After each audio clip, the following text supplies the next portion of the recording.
Cast your mind back to the winter of 2022. The football world was in a state of post-World Cup exhaustion. Lionel Messi had just completed his coronation in Qatar. The European leagues were restarting, and in the background, a drama was unfolding that seemed, to the serious observer, like a tragic farce.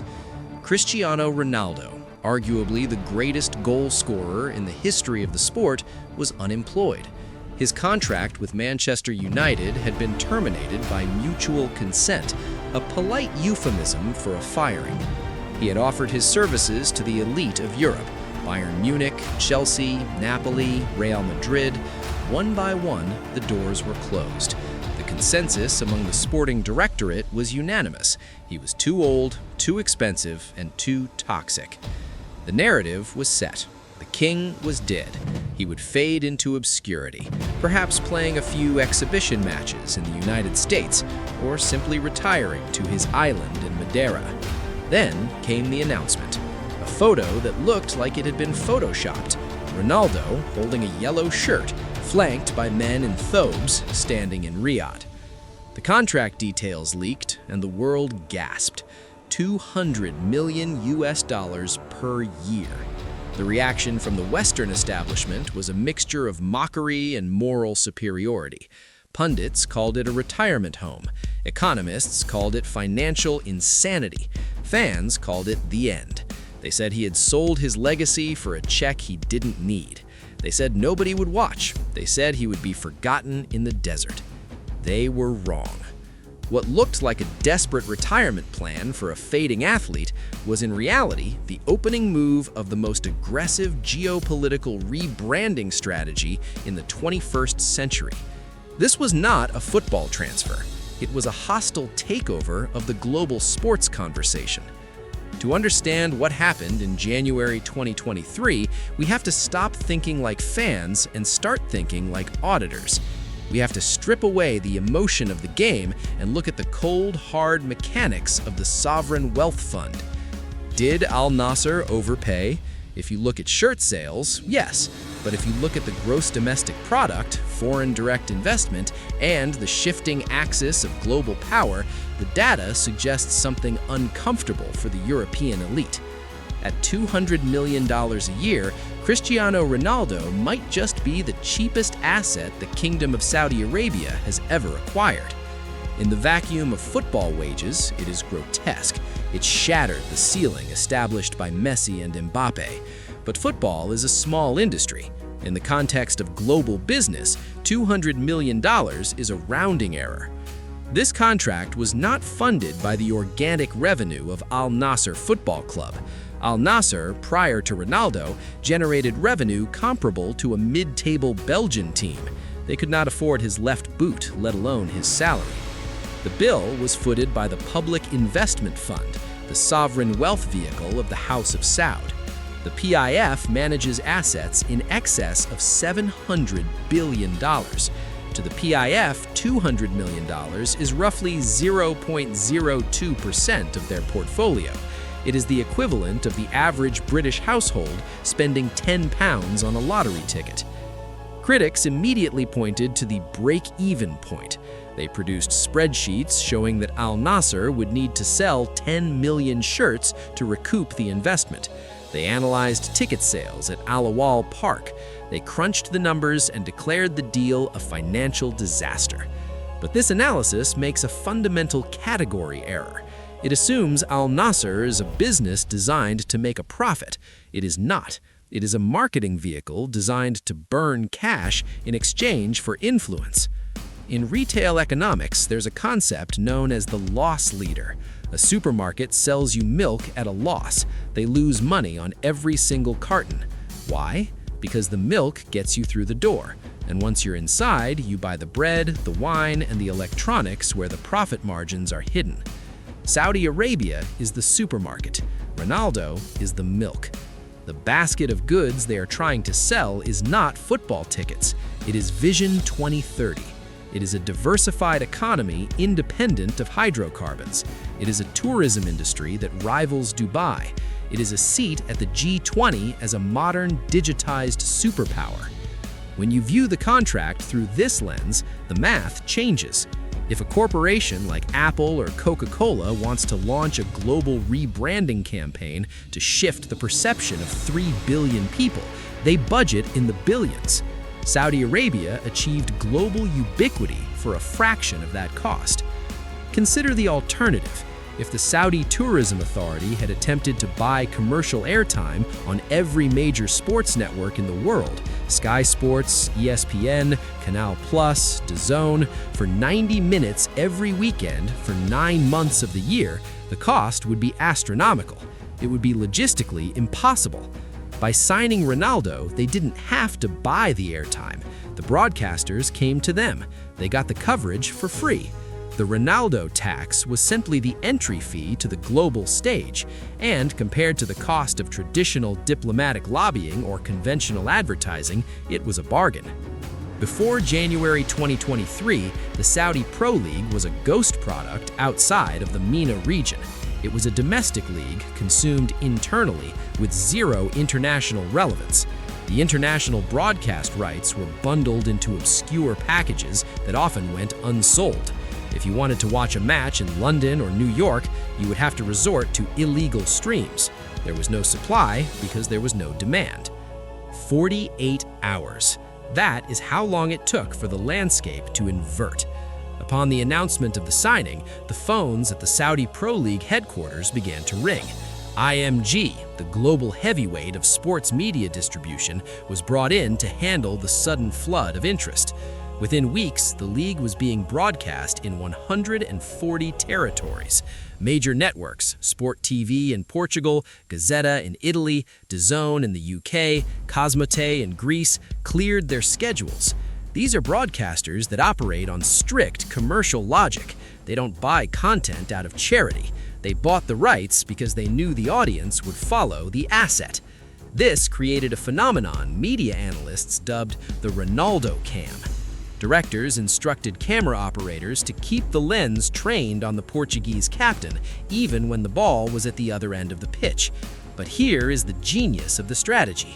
You cannot film Ronaldo without filming Saudi Arabia. Every time the camera focused on him, the background filled the screen. The advertising hoardings promoting Visit Saudi, the modern infrastructure of Riyadh, the passionate full stadiums, the sheer normalcy of the environment. For decades, the Western perception of Saudi football and Saudi society was based on grainy footage and stereotypes. Suddenly, millions of viewers in Paris, Berlin, and Rio were seeing 4K high-definition broadcasts of a modern sporting product.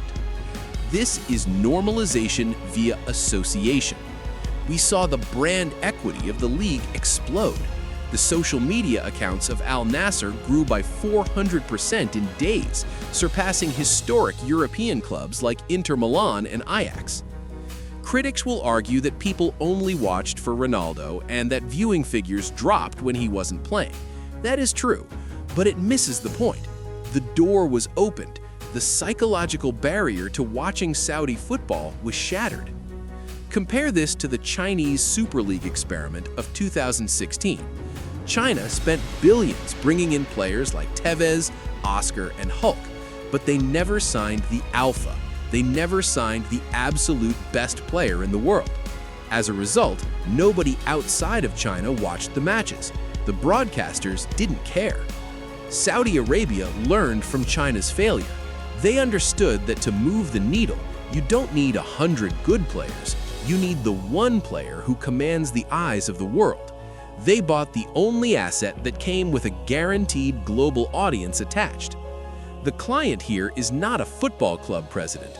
The client is Mohammed bin Salman, the crown prince, and the project is Vision 2030. The kingdom faces an existential deadline. The world is slowly but surely moving away from oil. The hydrocarbon economy that built the skyscrapers of Riyadh has an expiration date. To survive the next century, Saudi Arabia must pivot. They must diversify into technology, entertainment, and, crucially, tourism. The targets set by Vision 2030 are ambitious to the point of absurdity. 100 million annual visits by 2030. They are building giga projects like Neom, the Red Sea Project, and Qiddiya, cities rising from the sand that require trillions of dollars in foreign investment to complete. But Saudi Arabia had a severe branding problem. For 50 years, the kingdom was viewed by the West as a closed, austere, and inaccessible fortress. You could not simply open the doors and expect tourists to choose the Red Sea over the Maldives or the Mediterranean. The stigma was too strong. Enter Cristiano Ronaldo, the ambassador. Cristiano is the most followed human being on social media. 600 million followers on Instagram alone. His digital reach is larger than the population of the European Union. He is a one-man media empire. When Ronaldo posts a photo of himself drinking a latte at the Ritz-Carlton Riyadh or enjoying a family day out at Diriyah Gate, it is not a casual update. It is a targeted diplomatic broadcast. He provides social proof at a scale that no government ad campaign could ever achieve. If the most wealthy, image-conscious, and westernized athlete on the planet is comfortable living in Riyadh, if he feels safe bringing his partner and children there, it sends a subconscious signal to the global middle class.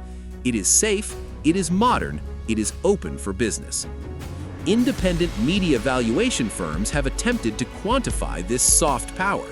The media impact value, MIV, of his posts related to the kingdom is estimated in the hundreds of millions annually, but the real value is intangible. He is effectively the anchor tenant for the entire country. Just as a shopping mall gives rent-free space to a luxury department store because it legitimizes the location for other brands, Saudi Arabia pays Ronaldo to validate their society. He creates a permission structure for other Westerners to visit, to invest, and to normalize relations. Before Ronaldo, a vacation in Saudi Arabia was unthinkable for the average European. Today, it is merely unconventional. That shift in window, from impossible to possible, is worth billions in future tourism revenue. He was the first mover. In game theory, the first mover assumes all the risk. When Ronaldo boarded that plane to Riyadh, he took the reputational hit. He absorbed the criticism. He was the lightning rod. But once he was there, he de-risked the destination for everyone else. 6 months later, the dam broke. Karim Benzema, the reigning Ballon d'Or winner, moved to Al-Ittihad. Neymar, the Prince of Brazil, moved to Al-Hilal. Sadio Mane, N'Golo Kanté, Riyad Mahrez, Fabinho, Aymeric Laporte. This was not a collection of retirees. These were players in their prime or near prime, leaving the Champions League to the Pro League. Ask yourself, would Karim Benzema have gone to Saudi Arabia if Ronaldo hadn't gone first? It is highly unlikely. The stigma would have been too great. Ronaldo legitimized the league as a destination for the elite. This influx of talent served two purposes. First, it raised the technical coefficient of the league. It stopped being a farmers' league and became a genuine competitive product, further enticing broadcasters. Second, and more cynically, it created a web of global advocates. By hiring the captains of the national teams of Senegal, Algeria, Brazil, and France, Saudi Arabia effectively purchased influence in key voting blocs. Every player who moves to Saudi Arabia becomes a stakeholder in the project. They stop criticizing the regime and start defending the development of football in the region. They become micro-ambassadors. This created an inflationary pressure on European football. The Premier League, for the first time in 30 years, faced a rival that could outbid them. The transfer fees paid by Saudi clubs injected liquidity into the European market. Chelsea, for example, managed to offload dead wood like Koulibaly and Mendy to Saudi clubs, effectively balancing their books. But the wage structures were shattered. Saudi Arabia proved they could disrupt the monopoly of European football, and they did it using Ronaldo as the battering rod to break down the door. In October 2023, mere months after the summer exodus of stars to Saudi Arabia, the kingdom was effectively confirmed as the host of the 2034 FIFA World Cup.